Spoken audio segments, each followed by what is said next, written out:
Hello and welcome to GoodGood Investing. I'm Rachel Grunn. And I'm Andrea Cwik. So happy to have you guys back. Listen, we have a really cool guest today, and she's very aligned, right? We always talk about how GoodGood Investing is for busy professionals and successful entrepreneurs that want to find a better way to invest and make money and build a generational wealth without giving up their time and sanity. And our guest today is very aligned. I feel like she's very big on delegation and leverage in order to scale your business, scale your life, and stop grinding.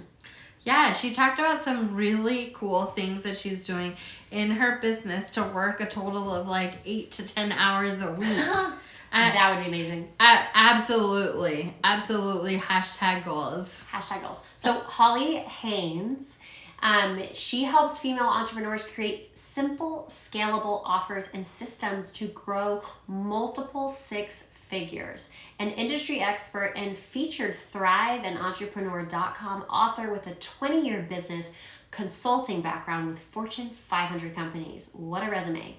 Holly runs her strategic coaching business, the Crush the Rush Planner Company, and hosts the Top 100 Crush the Rush podcast while raising her twin daughters with her husband in Columbus, Ohio. This is like scratching the surface of what she truly does and who she truly is. So guys, listen in, and we're so excited to introduce you to Holly Haynes.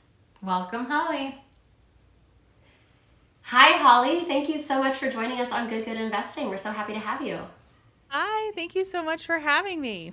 So I know we just read off Holly's bio, and she is like a modern day Renaissance woman, but the cool, like, I think people like associate like Renaissance men or Renaissance women with like unending energy and like 27 hours in the day, but she has found a way to do it scalably, right? Without sacrificing her family time, her energy, her sanity. So we're going to get into that. But first I want to know about Holly. I know you live in Ohio, but is that where you grew up? Kind of tell us how you got here. Yeah, so I'm Midwest born and raised. So I grew up in Ohio near Yellow Springs. It's like this super small, like hippie town. Very fun place to visit. I'm now in Columbus and went to college here. Family's here. Like, I actually do love Ohio. I mean, the weather is not awesome, but the cost of living is really amazing. And I think the Midwest is just a fun place to grow up. So I always say we supplement the weather with lots of travel. So I love to travel. We travel a lot. And so, yeah, I've been in Ohio my whole life, which is really fun. That's awesome. And is your husband also from Ohio? He is. We actually grew up a block apart, which is No so way. crazy. Yeah, so we're 9 years different in age. So we were never in school together. And we actually met in Columbus through a mutual friend and didn't realize that like he lived down the street. Our parents knew each other. His No mom was way. like my sister's second grade teacher. So like it made it easy once we like got to know each other. We had like the same stories but like different eras, which is really even funny now. We joke about it. So That's yeah, awesome. he grew up just down the street, which is cool. And so I know that you had some corporate background. Can you give us a little bit of a background on just your work life? Yeah, so I have a 22-year corporate strategy background and really thought that my whole goal or mission in life was to climb the corporate ladder. Like went to college, got my MBA, did Same. all the Yeah. things. Like I had the office with the door, which I was like, yes, this is it. And then like I got to a certain point and I was just like, this is not what I signed up for. Like, and at the same time, the pandemic hit and it was kind of like 17-hour Zoom calls. You have a team of 20 people. And I was like, this is not like what I want to do for the next 10 years. So I had started my business prior to the pandemic as like I would say a hobby. Like it was like, okay, I need to do something different, but I don't know what it is. So I'm going to start a podcast. Like that was like the intention. And I didn't realize that it was going to turn into what it turned into. So it was sort of this like very organic process. I also didn't realize that the pandemic was going to hit, which I feel like was sort of a blessing in disguise. At the time, my girls are in kindergarten. I have twins. And I always say, like, teaching kindergarten at home while, starting a business and being in the corporate world is like nothing I ever want to repeat. But the timing of all that actually made my business grow way faster than I could have ever imagine, because so many people were like, one, I think it's so much better being at home or having flexibility. And two, it's like, I think it was just an eye opener that maybe we need to do things differently. So that's kind of how I got started. It started with an idea and a podcast, and it kind of just grew from there, but very much pulling in, kind of like you guys do, on my corporate background and what I've learned, and sort of flipping the model. And instead of like using all the corporate speak, like making it work for anyone on how to grow a business on a part-time schedule. I love that. And so you say running a business on a part-time schedule, but not necessarily on part-time salary, right? Right. Yeah. So my entire business, I just said this yesterday. I think it's like 97% of our business, because I did leave my corporate job in January of 2022. So my husband and I both now work full time in our business, but we still have part time hours. So my whole goal was, I want to scale, but I don't want to work 40-hour weeks. Like, my ultimate goal is, can I work 2 or 3 hours a day, like Tuesday through Thursday, and then have like a 5-day weekend or something like that. The whole goal was like flexibility. And so when I was working full time, I only had an hour a day, right? My kids were taking kindergarten Zoom. I was having, 17 Zoom meetings a day in my corporate world. So I didn't have a ton of time. And so I ended up building systems that still work today that help me stick to that schedule. I would say today I probably work maybe 4 hours a day, like Tuesday through Thursday. I try not to do meetings on Mondays and Fridays. And then my new thing for 2023 is the last week of every month is meeting free, which, coming from the corporate world, I'm like so freaking excited. I'm like, oh my God, what am I going to do? What is going to come out of this? But I think the cool part is I found the more creative space I had, like the more white space I had, the more I was coming up with ideas and things that I wanted to do. And so it's not like I'm not working during those times, but it's just giving me space to like really brainstorm and create. So that's kind of where it all stemmed from. Love that. So, what is your philosophy around money? I mean, you are making more, it sounds like, than you've ever made, and working a Yeah. lot less. What's your philosophy around it? That's a great question. I was trying to think of how I was going to answer it. So I feel like my philosophy with money is I had to figure out a way to not make it stressful. And I think one of the things that a lot of corporate women do if they're trying to start a side hustle or a business is they're like, I have to leave my corporate job so that I can run this business. But instead, like, what if you flipped your mindset and said, I'm in this corporate job, it's serving me in this way, and it's allowing me to do this other thing. So that's kind of how I thought of it, because I didn't want to put myself in a situation where, because my husband actually stayed home for a while with our girls. So like benefits and 401k and all those things, like that's stressful. So I don't want to think of it in a stressful way. I want to think of it as, how can we create multiple income streams to provide for our family? So within our business, we have multiple income streams, but also as a family, we have multiple income streams, whether it's real estate or stocks, or my husband actually sells real estate. Like, what does that look like? So, yes, my business brings in money, but we've also got these other things working for us as well. And that was part of our plan when we put together the plan of like how I was going to exit the corporate world of, yes, my business is going to make money, but also we're pulling from these other income streams as well. So it's not like a put all your eggs in one basket kind of thing. Yeah.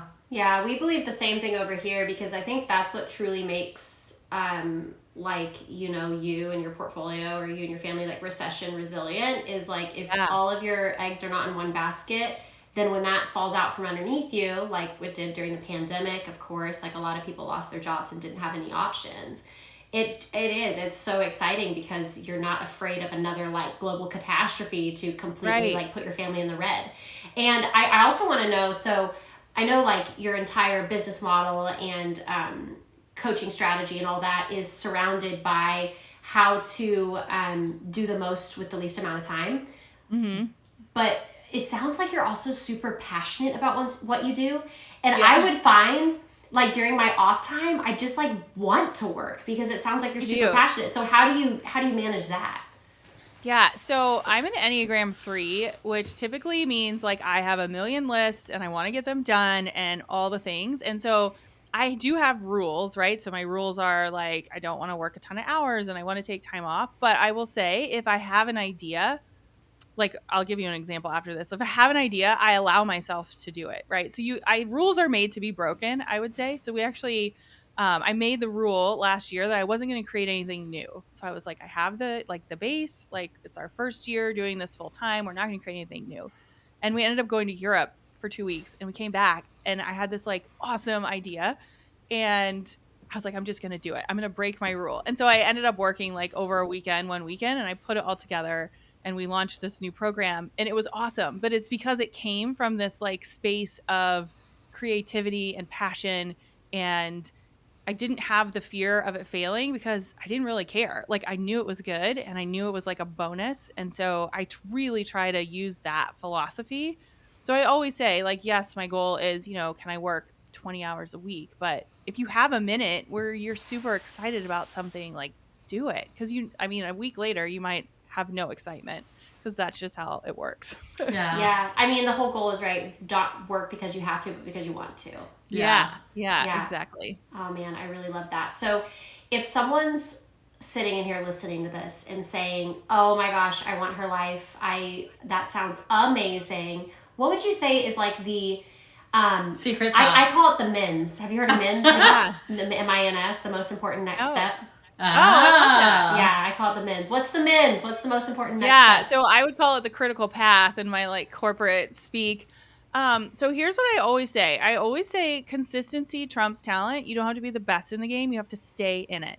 And so we can use podcasting as an example. I think there's like, a million podcasts in the world. But if you have like, I think it might be 25 or 30 episodes, you're actually in the top 25%, because most people don't finish it, right? Most people will start and do like 2 or 3 episodes and they're like, this is so fun. And then like you have a moment where it gets hard, right? You have a moment where maybe somebody's sick in your house or you got a crazy schedule and you're like, oh, I got to do this podcast episode. So it's not always fun. But if you're consistent, I truly feel like that is where the momentum comes from. And that immediately puts you in front of the competition, because 75% of us are not going to follow through. And I say that to be inspired, not to be, oh my gosh, this is like scary, because if you keep going, you're automatically going to beat the competition. I love that. Yeah. I absolutely love that. Good. And we have a very similar philosophy at GoodGood Investing. Like our entire mission is to retire people. Like that's why we do what we do, and that's why we share it because we also like provide passive income opportunities for people that want to get out of the grind, that want to crush the rush, right? Yes. And we were at a real estate event recently, and do you know Patrice Washington? No. She's a motivational speaker. She's incredible, like so amazing. Obsessed. She's up there. She's like on stages all across the world, but she spoke and it was so good. Oh my gosh, you have to look her up. She's amazing. And she said something that like completely changed my life. She's like, I don't hustle, I don't grind, I attract. And I love that. She was like, she's like, personally, I'm killing it and I'm not burning the midnight oil. And I love that because I think there is like this weird validation that people get from grinding, from hustling, from treading always water. Working, and like actually not getting anywhere any faster. Yeah. I think that's so interesting. One, I will say I've dug a lot into like Enneagram and human design, and my way of dealing with stress is working. Like I actually like to work. So when I catch myself working too much, I have to like ask myself like, Holly, what are you avoiding? Or like, what are you trying to ignore? But also the question of like, even how I started this whole business was, can I do what I'm doing right now for the next 10 years? And so when you look at your schedule and you're like grinding and hustling and like you don't have time to breathe and you're not doing the things that you like actually like to do, it's like, well, can you do that for 10 years? And I knew immediately the answer was no. I was like, not only am I like exhausted, but the thought of doing this for a long period of time just makes me want to crawl in a hole. So it's like, how do you take what you want to do and incorporate it into your everyday life, like right now? So even when I was working in the corporate space, I was like, well, how do I not have meetings on Fridays? Because in my dream world, I would love to just do whatever I want on Fridays. And so it's like, well, if I could just very quietly move things around so I had space on Friday. It doesn't mean that I was working and I didn't like go to my boss and be like, I'm not going to take meetings on Fridays anymore because it would just not go over well. But it worked, right? And then you're like tricking your brain to say like, oh, I just made this happen. Like now what else can I make happen? And so I like to think of what are you doing every single day to like get a step closer to what you want that ideal schedule to be. Have you heard of this new trend sweeping the nation called quiet quitting? Oh yes, I'm convinced that's what I did and it didn't have a term. So, what are I your love it. thoughts on quiet quitting? Yeah. So my thoughts on quiet quitting is I think women in corporate roles do 1,000 times more than what their assignment is or what their role definition is. And that's just like how we're designed. Mm-hmm. And so I think it brings attention to what are you doing? If you like doing it, keep doing it. But are you doing more than what you need to do because you think you have to or because you want to? Right. And so I think for me, like I was still working full time and I was also building this business, but this was more exciting. It wasn't that I was like doing a bad job, but No, like you were I doing your wasn't job attending. description. Yeah. Right. So I wasn't attending like the bonus calls or the lunches or all the things and nobody even noticed. I mean, I don't think they did. So it's just interesting. I think it just calls attention to like what are you doing and why are you doing it? And let's Yeah. just make note of what do you have to do and what do you like doing? And you don't have to like always be like, the A+ student. Like sometimes B's are fine because that's getting you closer to what like maybe you want to do. Yeah. I've never understood people that break their back to build someone else's empire.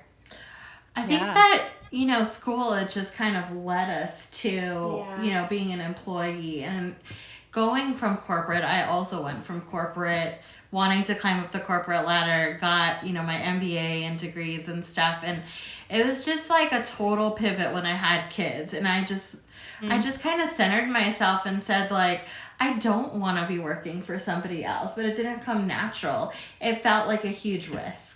Well, I think everyone, like, no one wants to work for anyone else. Everyone wants to work for themselves. Everyone wants to work a part-time schedule and make a full-time salary. Right. But it's how. And I think what's Yeah. so cool about what you've built, your podcast and your website and all of the different tools and resources and programs that you offer, it gives people, correct me if I'm wrong, an actionable way to make that their reality. Is that right? Yeah, I'm very tangible. Like I'm very like this is what you should do. This is going to get you to the next step. But also that's what I needed because again, I mean, I maybe had an hour a day and I didn't want to work all weekend, so I needed somebody to tell me like, "Hey, you should do this first, and after you do this, you need to do this." And then just be super consistent, follow the steps, and then let's see where you get. So yeah, that's definitely sort of my vibe. And I like to give people like very tangible things to go try and see how it works with their schedule. Amazing. Yeah, absolutely love that. So do you have an exit strategy for your current workflow? That's a great question. I mean, I know you love it, so maybe there's no need to. Well, I'll give you like a peek behind the scenes. So this past year, our goal was to build a team, which we did. So we have a team of, I think, 5 now. And so I'm really leaning into, it's almost like I'm leaning back into that corporate role, but in a very different way. So I'm leaning into like, how do we grow and scale our team? And if you haven't read the book, Who, Not How, it's an amazing book Yeah, about truly how to like bring in the right people so that they love what you're doing, as much as you do. And so that's sort of our focus right now. And really thinking of like, how do because to me, going back to what I said at the beginning, like having the capacity and the white space to create is like the silver bullet, right? Like it's the secret sauce. So to me, it's like, how can I create more of that white space? So I'm less doing those like fix the website and fix the link and more like, let's do more interviews or come up with like the next big thing or write a book or like whatever that is. And so I don't know if it's an exit strategy, but that's definitely where we're going. Yeah, you're just looking more big picture versus like daily operations. I love that. I think that's fantastic. So you're a mother, of course, and we're both mothers, and we both run a business, and so I feel like we probably encounter a lot of the similar things. We find that in our business, it's very male dominated, right? We work in Mhm. private equity, in real estate investing, and all that kind of stuff. It's very, very male centric. And we found that even though we have a company called GoodGood Investing, and even though we have, website and podcast and programs and all that, people still call our husbands when they want to invest. And it gets us. So how have you kind of navigated that being a woman business owner, right? I know you work with your husband, and that's fantastic that he's supportive of you as well. But how has that, have you had to surmount any hurdles? Like, how has that been for you? So I think it's interesting. In my corporate career, absolutely. Like, I feel like because of my age and I was able to get to a certain point at a certain level at a young age, that I was always looked at differently, or I was given different tasks because they immediately assumed that I didn't have the experience or didn't have the knowledge.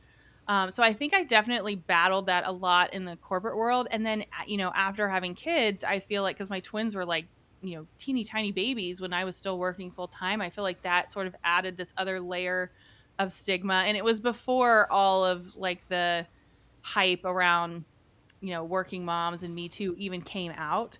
So I feel like I definitely hit it in the corporate world. I don't think that I'm trying to think of examples, and one's not coming to mind. I've hit it in the entrepreneurship space.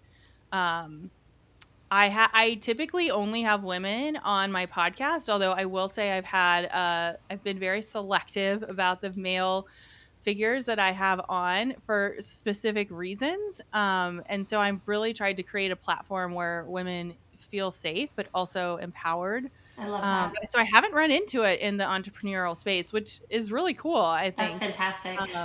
Yeah, that's a great That's a question. huge motivating factor to move into the entrepreneurial space. Right. Right. I was gonna ask you, what do you tell your kids, since you've kind of seen that corporate life and then you see the entrepreneurship life? What kind of direction in terms of schooling, in terms of future career, do you give to your daughters? That's a great question too. So my personal opinion is I think the education system is changing, but I don't know what it's changing to. So if you would have asked me like 10 years ago, I would have been like, go to college, get a job, do all the things. But I'm not sure that is the path. Now, I will say we have college funds and all the things. I also have a stepdaughter who is in law school. And so I feel like very specific careers absolutely need that path. Other careers might not. And so we're sort of in this space where we're just being super open about what do you like to do, like what excites you, and I think we'll kind of see where it goes. Like, I really don't know what the next 10 years are going to look like for education. I can see it shifting in the background with like more people doing homeschooling, and then of course there's this whole world of entrepreneurship, and I don't know what our business is going to look like in 10 years. My girls think I sell planners for a living. So it's like, I don't know. That's a great question. I think we're just open to like what's next and what makes sense for them just as individuals, and just like you just can't put everyone in a box anymore, I don't think. Yeah. Are you also trying to get them into the business and learn about what you're doing? Yeah, so we do have a planner, and that's like what they relate to the most because it's like a physical tangible thing, and they see us like handing it out and shipping it. But then also we have retreats that we do for our mastermind, and we've had them at our house.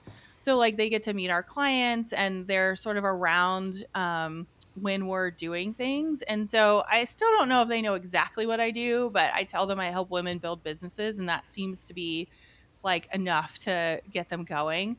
And then they like that they can like Google me and find pictures. So I'm like, we're getting there. We're not quite there yet. But yeah, it's been fun for them to see. I think specifically like my husband and I working together. Like, I hope that that's setting a good example for them of like, this is what it could look like. But also, like, we have both parents getting them on the bus and off the bus, and we can go to all the school events. And I don't think they realize that that's like maybe not normal, Right. but it's normal for them, which I think is pretty cool. So hopefully it'll be normal for their kids too. So I have a funny story. My littlest one is a kindergartner, right? And so we had somebody coming over our house for pet sitting, okay? And then Dylan's like, I want you to know that my mom is very famous. Right. They And think if you're like on something, like on the podcast On is YouTube or playing. whatever. Yeah. Because he was like, she's on the portal. Like, her picture is on our portal. Our portal? Because, like, our podcast image Oh, was that's on so there because I was listening to our funny. podcast. Oh my gosh. Yeah. Kids are hilarious. Yeah. I but know. It's fun though. Yeah, it is. And I love that, we can show them, because we're at home, show them a little bit about what we do and fill them in. And yeah, ours are very involved in just trying to absorb and learn what we do in our business. Yeah, what a great example. That you don't have to go Yeah. from institution to institution to institution to have a successful, fulfilling life. You can also create that for yourself. Which brings me to, if someone listening to this is saying, sign me up, I want to know what I need to do to get involved, what is the best thing for them to do to get in contact with you, get plugged in, learn more about what you offer, that sort of thing? Yeah. So because we talked about schedule so much, I'm going to point you guys to what I call CEO Week. And so it's basically my philosophy on how to build and grow and scale a business in 8 to 10 hours a week. And I walk you through like step by step what to do and how to do it. And so it's just hollymariehaines.com/CEO Week. There's videos. It's actually in a private podcast. Like, we make it super easy. And then as you go through and set up your schedule, you can ask me questions and I'm behind the scenes responding. So you can create your sort of dream schedule as well. That is awesome. Guys, we're going to have that linked down below in the description so you can easily click there and head over. And then, of course, you have your podcast, Crush the Rush. Yes. Everyone should go listen to it. We've both listened to it. Yeah. Super inspiring. Freaking awesome. Great guests. Totally jazzed. Yeah, fantastic guests. I mean, Holly's great standalone, but also the guests she has on are awesome caliber as well. So, Holly, thank you so much for joining us. Any parting thoughts before we sign off? Yeah, no, I just love this. I love what you guys do. I think being passionate about income and sort of changing your mindset around money is like a life changer. Yes. So I'm just so honored to be here. So thank you. I think the big takeaway is you can have agency over your financial future. You have agency over your career. And you get to choose the future that you want. And the decisions you make today will impact the rest of your life. And that, I think that's super important. So get in touch with Holly and definitely get plugged in. Well, thank you so much for joining us. Thank you, Holly. Yeah, thank you. This was awesome. Fun. All right, bye.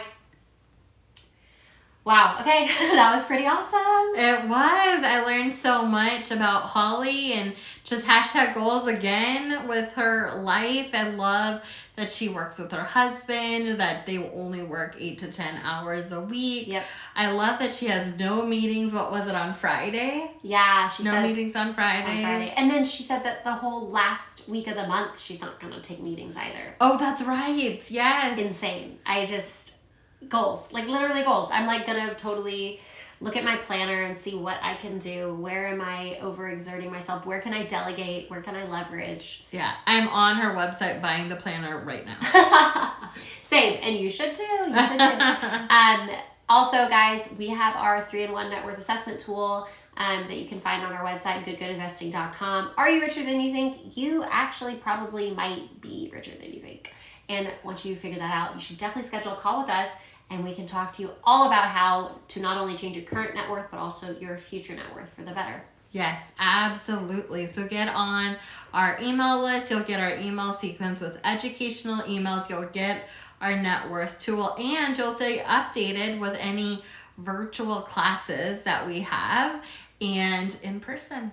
Yeah, if you're local, we'd love to meet you as well. And we do in-person events every now and again and workshops, and you will for sure be in the know on those if you sign up for our newsletter. If you want investment opportunities, who doesn't, right? Then you'll have to connect with us over the phone. You can also schedule a investor discovery call. Guess where? On GoodGoodInvesting.com. On our website, yeah, it's all there. GoodGoodInvesting.com. All right, guys, thanks for joining in, and we will talk to you next week at Good Good Investing. Don't invest good. Invest twice as good. Bye.